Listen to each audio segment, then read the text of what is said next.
Hope for the soul is back. Oh, that's so good. Yo, weekly. Oh my goodness. Weekly. My face is hurting. Yo, I'm not kidding. I get jokes sent to me weekly for Hope for the Soul. That one was for my mom, from my mom. Oh, Well, thanks, Mom. That was the best. That one didn't get past us. We understood that. Oh man, that was so good. Well, we are now more than a month into the new year, but this is our first episode. We took a couple months off, and we had a lot of projects. Well, we took Hope for the Soul off. We didn't take off, and we're glad to be back. And today we're going to start a 2-part series, and we're going to talk about fulfilling our purpose and just the Humdrum experience. Who came up with the Humdrum here? That's what we were talking about a few minutes ago. Cause did. All right, Kayla, talk about the Humdrum. The Humdrum, basically, I am stuck in a rut. We are not leading a very exciting life when we are in the midst of the Humdrum existence. There's no interest. I have no interest. I have no purpose. I think we've all been there, probably a time or 2 or 10. Yeah. So it's a good time of year, obviously, for us to talk about goals and breaking out of the Humdrum. But before we do that, what has everybody been doing the past 6-8 weeks? Excuse me. Well, I'm glad to be back here. You guys would probably say I haven't been doing anything, but I've been busy. And Christmas is past, the New Year. I do want to give a shout out. This will not make you people happy, but people out there might want to hear me talk a little bit about the Ascend conference that took place here. I couldn't be more happy and proud of the group of people who gathered and the things that transpired, the excitement, electricity that came into the room. And then, of course, us planning again next year, first weekend of the year. Again, another young adults conference that we anticipate it should at least double in size. Yeah. And we have our speakers lined out, and we're definitely going Tier 1 next time. We were Tier 1 this time, but we've got great plans, and I'm proud of you. Yeah, it was Ascend was fun. I think probably my favorite takeaway from that was after the final service, no one wanted to leave. It's a good altar service where it was a natural lingering, but then after everyone was done praying, everybody just went back to their pew and sat down and talked. I've got some pictures of it. It's just super cool. Like the services, especially that Friday night, was absolutely electric. Like I remember you came over to me during worship and you were like, "Is this what you envisioned?" I said, "I think this is surpassing it," because the feeling in the room was just unbelievable. So that was a lot of fun. And next year's going to be really, really cool. We'll be unveiling those speakers the next few months. So that's just what you've been doing, is being proud of Ascend, or you've been doing anything else? Oh, that's what old people do. They get real proud of young people. Real proud. Young people get tolerant of old people. Old people proud of the young people. All right, Alex, it's your turn. We've all talked, but you go ahead. What I've been up to? Yep. I went home for the holidays and came back, and we did Ascend, and then I left and went on vacation.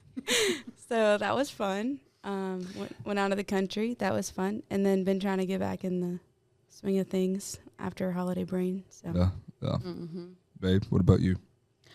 Well, I left like a month prior to. Hey, talk a little bit more into the mic. Okay.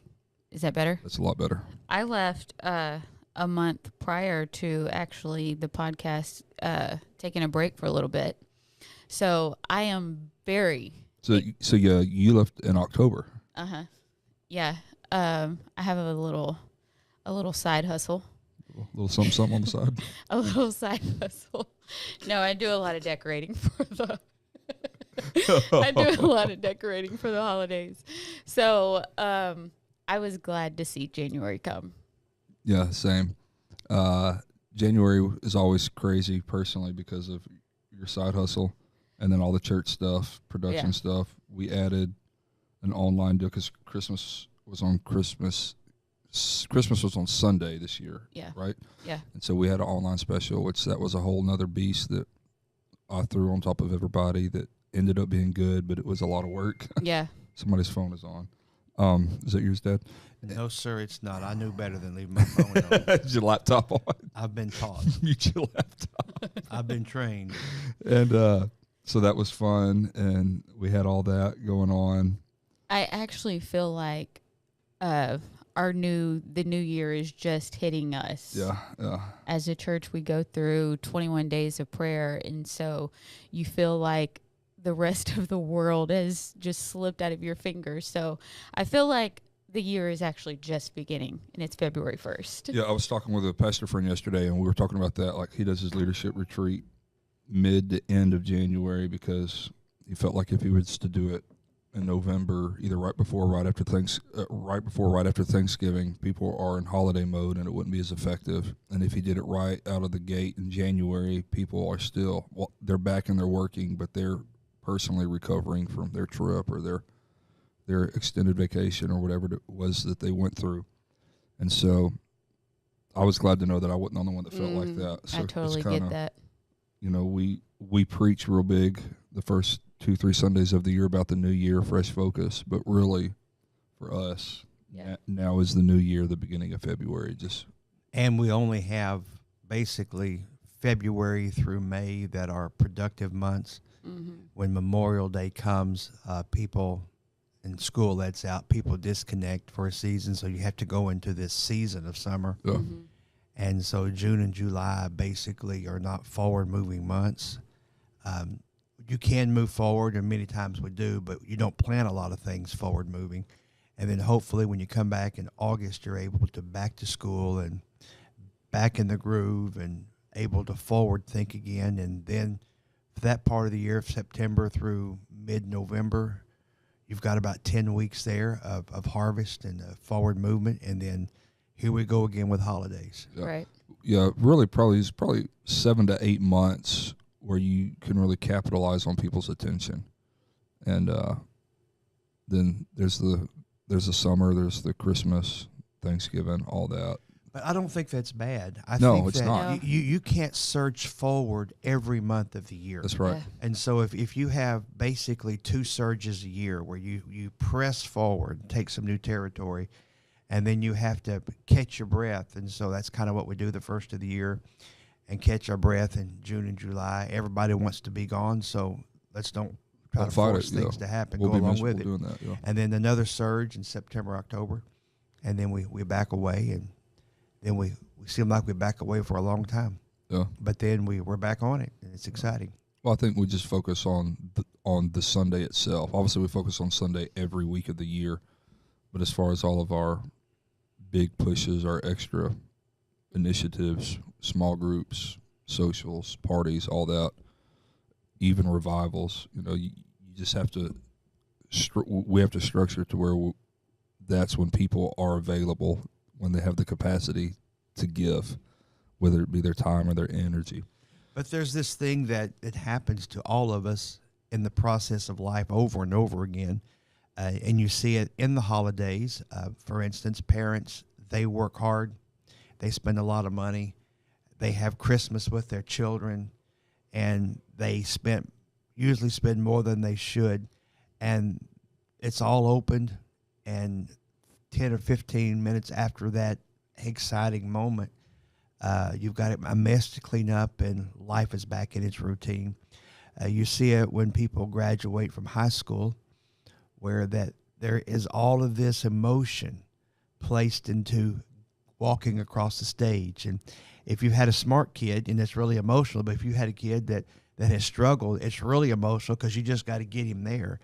And so, but the morning after graduation, that young person wakes up and they have this sense of what's the big deal. It's this anticlimactic thing. We got here, now what's next? It happens when you go to college and you have all of these deadlines, you have all of these classes, you have these semesters, and you've got this built-in structure around you, and then when you go across the stage and get that degree, and you step off the stage, and they take pictures and they holler for you and they clap for you, and then you go home, and the next morning you wake up and thinking, oh man, what's the big deal? What's next? And that doesn't stop there. It'll happen every big event in life. When you get married, all of this excitement, all of this money pressed to a wedding, it's over with in an hour or two. And a honeymoon may take a week or so, but within a week or so, you find yourself settling into routines of life.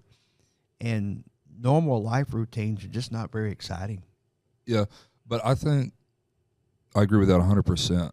The normal routine is not very exciting, but that's where you get the most accomplished, is in a routine and structure. So there's this tension, I think, is what we're really talking about today, is I'm stuck in a rut. I'm living a humdrum existence. Everything about my life just seems like it's a routine, and it's the same things over and over again.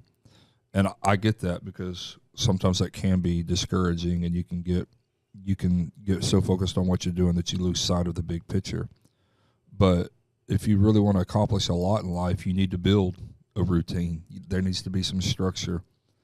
We've talked about that in the past here on the podcast. I don't know if it was just an episode with me and Kayla, but she's so good with creating routine for our family. And I think the stronger your routine is, the better your outcomes are going to be. What did I say? Everybody's smiling at me. Well, if she is good at creating routine for your family, that sounds like that she may be the general giving orders and making everybody behave and get up and bathe and eat and hush and absolutely take the dog out. Yeah, I am General MacArthur. No, but I think a lot of it having that routine. Can I just interrupt? General, because.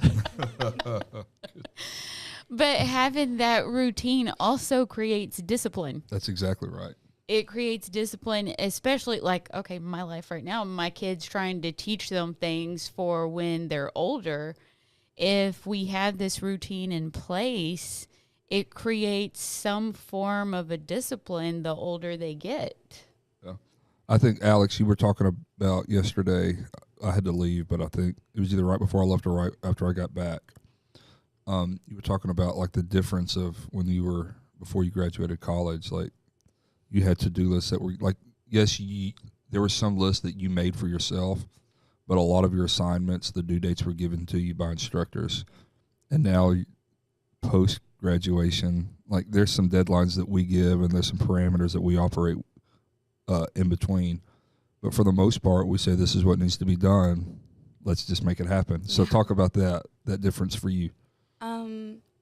There's discipline with having those deadlines in school, but when I was in college, I'm a procrastinator. So, a deadline for a final, you kind of can just look, okay, all semester I've got at least until this moment on finals week to turn this in. And you can kind of procrastinate and wait that long if you want to, which I did do. And then you're finals week, you're oh, I just got to get through this week. And it's so I think he was talking about, you live semester to semester, and you live deadline to deadline, finals week to finals week. And then that hits you after graduation. I'm man, I worked so hard for so long. And it's weird to adjust to a new, even a new work ethic, not having those weekly deadlines, all-nighter. That's not reality, the all-nighters, and then having an exam at 8 a.m. That's not reality. So setting into that new routine in a grown-up routine of getting up early, trying to go to the gym, trying to do all this stuff before you come into the office and all these things, and your morning devo, all that kind of stuff. When before it's just kind of college life was just hectic. Mm-hmm. It's chaotic. So having that routine does build that discipline. Mm-hmm. And that's something that I've been trying to really implement into my life. But it's really hard, especially when you are a night owl and things like that. Yeah. I'm definitely a night owl. Same. I think the more you get into your routine intentionally, the more you love your routine. Mm-hmm. It's the unintentional routine, I think, that people get discouraged by, because they don't have a vision. what's the scripture, Dad? Write the vision so that those who see it may run.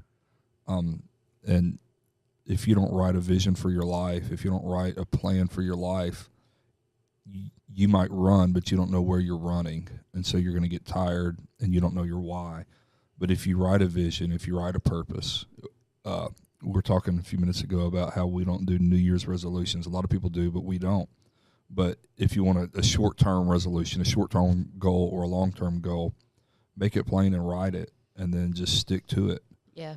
And it's you have to build a system around it. And, you know, whenever people hear the term, like, well, you have to have a system or you have to have a process, a lot of times we just step back and be like, well, I don't even know what that is. Well, you have a system every morning on what you do to get you to work on time or to get your kids to school on time, unless you have a crazy car rider line like our kids' school does, and then it doesn't matter what your routine is, because some days you pull up and they're at the door, and the other days, like this morning, it's 25 minutes and they're late. But like I think that's actually a perfect example of what life is. Like sometimes there's going to be unexpected things that come to you in life, and so you just control what you can, and everything else is just going to happen, and we'll navigate that. But let's build a foundation for our life. Let's build a routine for our life that's consistent, so we can get through the unpredictable. Well, the unexpected is going to happen. Our family is an example of that this week. We had a plan, and last week when I was out of town, you sent me, this is what's going to happen Monday, and this is happening Tuesday, and this is Wednesday, and this is Thursday. There was a routine. And then we have a funeral right in the middle of that, which has disrupted the whole routine. So even disrupted this podcast. Absolutely. So what we did is we didn't do what we were going to do Monday or Tuesday or Wednesday, nor will we do it tomorrow, because that's the funeral. And you just have to have that flexibility and the elasticity. You know, blessed are they that are flexible, for they shall not be pulled out of shape. You know, and that's one of the beatitudes that you have to have. And within a ministry and within most professions, where you're not obligated to punch a clock, that there is this whole thing of having to be a self-starter. And I'm involved right now in some more college stuff, and it seems like it will never go away. And everything that I do is I have to be the self-starter. I have to initiate a project. I've got to follow it through, and I've got to present it, and I have no deadlines. And so with that comes this desperation to this absolute need to be a self-starter and to make sure that this thing happens. But that is life in most professions where you may be salaried, or you're not working by the hour, or you're not, you don't have a boss looking over you and say, pick this up and do that, and you have your responsibilities. So you learn to embrace the responsibilities. You learn to plan, schedule your time, and then you learn to just start yourself up. Yeah, I think if you are stuck in a rut, living in a routine that you're not happy with, I think the easiest way to get out of that is to discover your purpose. Yeah. Like, why am I here? What am I like? Why has God entrusted me with these children? What is my responsibility to them? What is my responsibility to Kayla? Why do I exist for her? Spiritually and physically, emotionally, all those levels, and then bring it here to church and work. Why do I exist? What is my purpose for the role that I'm doing? How can I fulfill that? How can I please God and others and serve other people as well as serve God?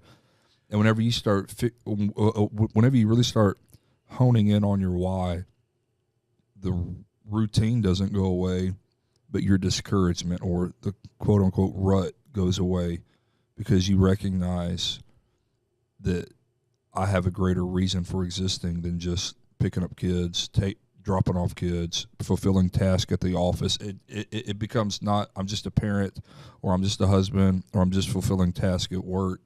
This is why God created me, and I'm stewarding this moment. It might not be the moment that I was hoping for, but it's the moment that God has placed me in. And I'm going to steward this to the best of my ability, because if I steward this moment well, God's going to give me another moment. He's going to give me another opportunity. He's going to give me another relationship.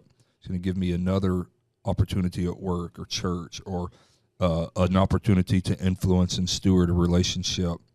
And I think you just have to figure out your purpose and do not deviate from it, whether it's what you want in that moment or not. Just hone in and have laser focus. There is that season that all of us face when it's just not happening. You know, we have these moments where we have a dream, but in that moment, the dream is unrealized. It's unfulfilled. And we use the term here today, the humdrum, or we've used the term rut a lot. And stuck. And the rut is not a real, it's not a theological term. It's not really an intellectual term. It's more of a word picture, because most of us have experienced getting stuck in something, whether it's snow, ice, sand, mud, and we understand the concept of the rut. But when you're trying to navigate through a real moment in life when it's just not happening, and you've worked for all these things to happen, but it's just not happening, I think that the very first thing we have to recognize is what am I going to do about this rut? What am I going to do about this? Because we can't sit around and hope that somebody else will come and bring a chain and pull us out. Mm-hmm. Because we're hoping for that miracle. We're hoping for that opportunity. Where we're hoping for. I remember one time, Trent, you were off seeing somebody before you got married, and you missed a turn, and you were out off in a ditch in the car, and you were sitting up on a rock, and I pulled up. I was looking for you, and I found you. Nothing bad was going on, and just clarify that, you just for your sake. But you were sitting out there teetering on a rock in the midnight in a dark place, and I'm sitting there trying to figure out what we're going to do. And this guy pulls up and says, "Hey, I got a chain. This happens out here all the time," and he pulled you out. And we didn't even have any cash on us to give it to the guy. He just helped us out. We're all we have those moments when we're sitting out there, just hoping somebody comes by and hooks us up. Yeah. And pulls us out, gives us the hookup, and we're there. But it's highly likely that there's not some random guy coming by with a chain. So we have to decide, okay, where am I going to start? I am me, and what got me to here, and what has got me to this place, and what got me to here is what's going to take me to the next place. And so you work on yourself, you take charge of yourself, and I know that I guess without going too far in this session, you have to learn how to lead yourself, because if you can't lead you sure can't lead anyone else. And so that becomes that point of I'm taking charge of me. I'm fixing me. I don't know that I'm broke, but I do know that I'm not fixed. And so we're gonna navigate forward in this thing. Yeah, there's something that you can do. There's a skill set that God has given each and every one of us that He hasn't given anyone else. Yeah, yeah. And whenever we just find confidence, not arrogance, but whenever we just confidently walk in the ability that God has given us, it removes a lot of the humdrum. Well, it removes the. I've heard a lot of young adults, teenagers ask this question: what's my purpose? Like, what am I bringing that I can offer in church, ministry, whatever? And I'm not going to say that I don't agree with that question, because I think when, like you said, we all have talents, that my talents are different from yours are different from mine.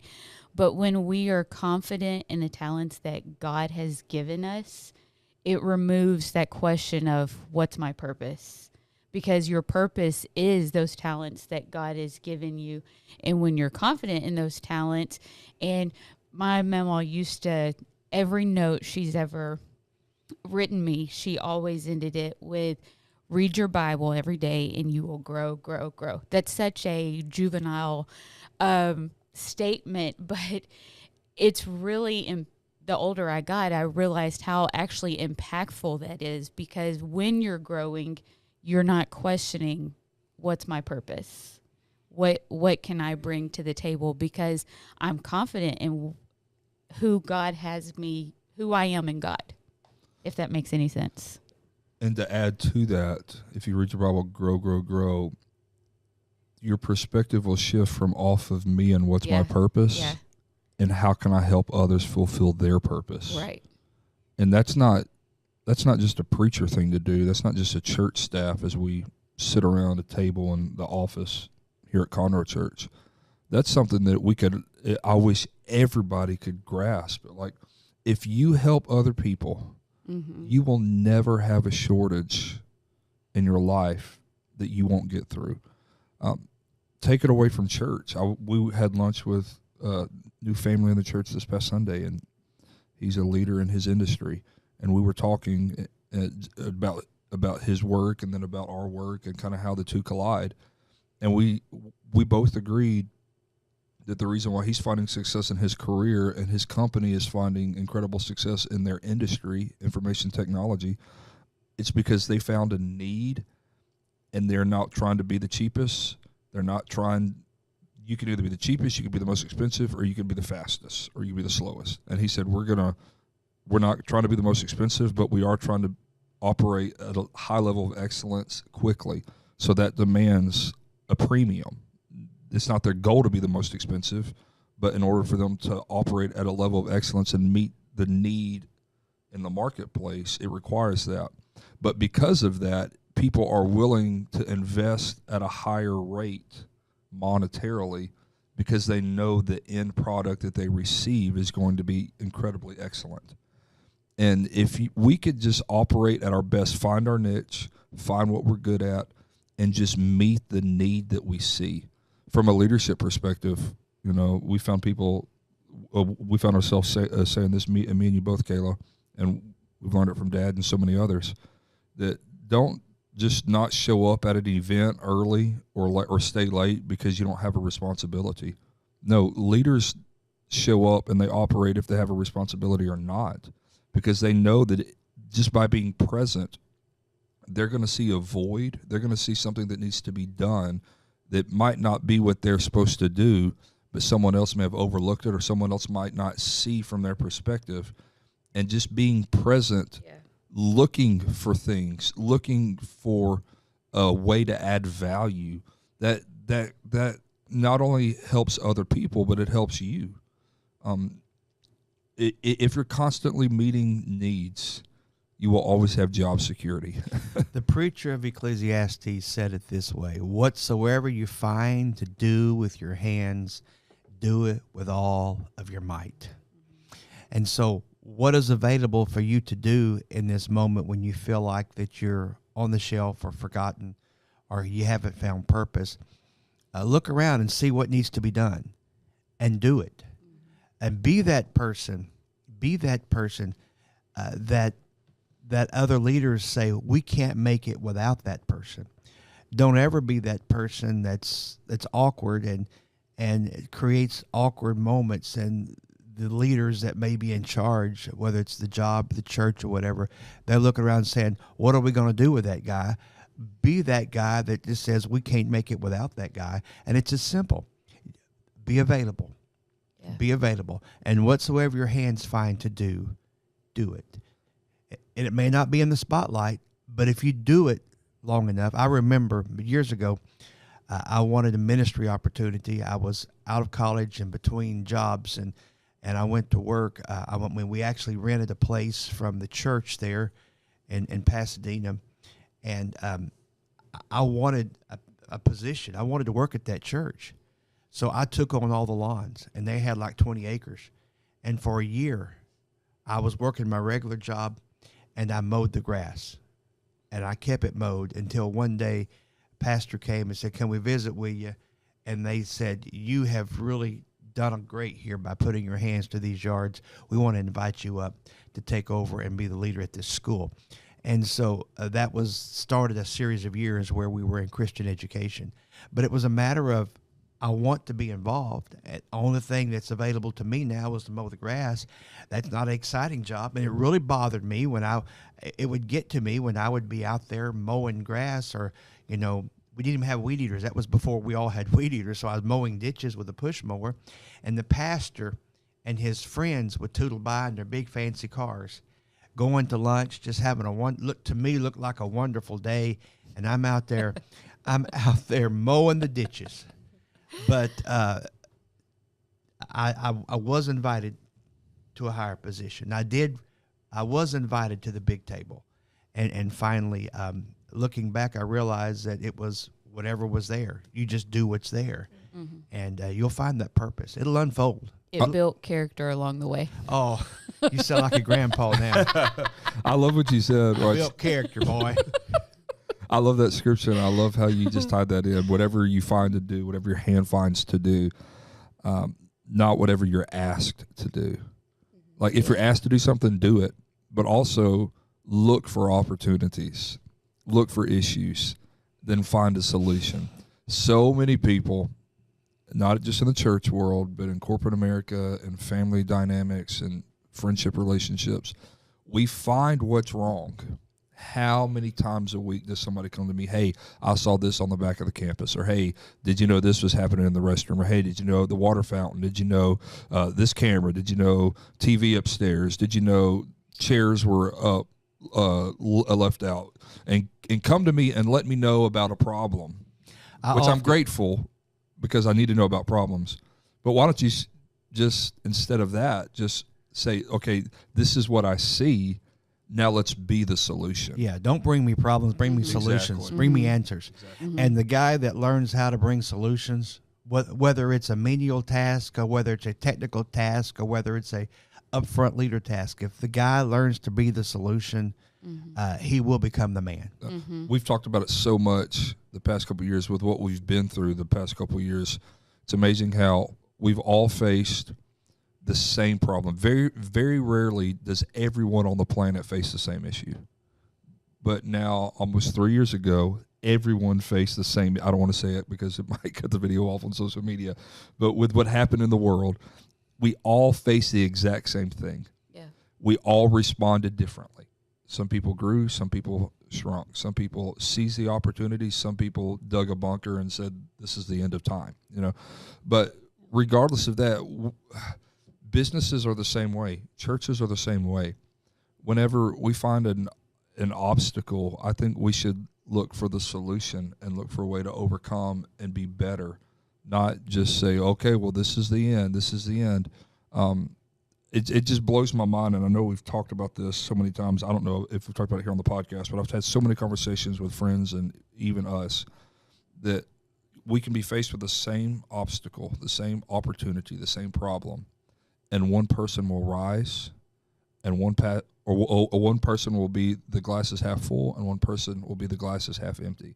So many times our outlook on life dictates how we view what's before us. Is it a problem or is it an opportunity? Here's a very 1980s analogy. Your attitude determines your altitude. So good. And the way you look at things, the way you approach things, and the way you respond. And if you're listening to us today, if you're in that place where you're in that rut, you're in that humdrum, it's just not happening, you're hoping and praying for an opportunity, just get busy. Yeah. Find something to do. And if reach around, and if the light's not on, you be the person who reaches up and pulls the string and turn the light on. And you'll be amazed what can happen if you just pull that string a few times. That's good. This has been a good talk today. Girls, go ahead, Alex. Yeah, the reality is that 6 months is going to pass. Like, time will pass no matter what.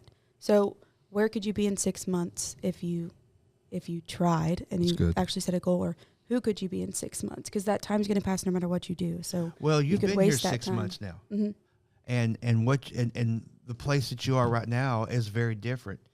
And some evolving things that's going on now. It's a very different thing than when we started with 6 months ago. And just time does that. Yeah. And so it's neat to see it unfold, and I'm watching you grow, and it makes me happy to see the growth in you.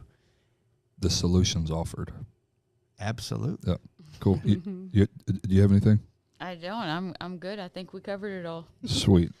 Well, we hope you enjoy. This is the 5th season, right? Is this what this is? This is our 3rd year. This is year 3. Year 3. First episode of year 3. Absolutely. Wow. Can you believe we're doing this? That's cool. But I will have got to give honor one more time because that was That was great. You're gonna have to work hard was- next I know. week. You're gonna have to work hard next week. So if you're out there with a good Yeah. joke, Kayla needs some help. I do. Yeah. I do.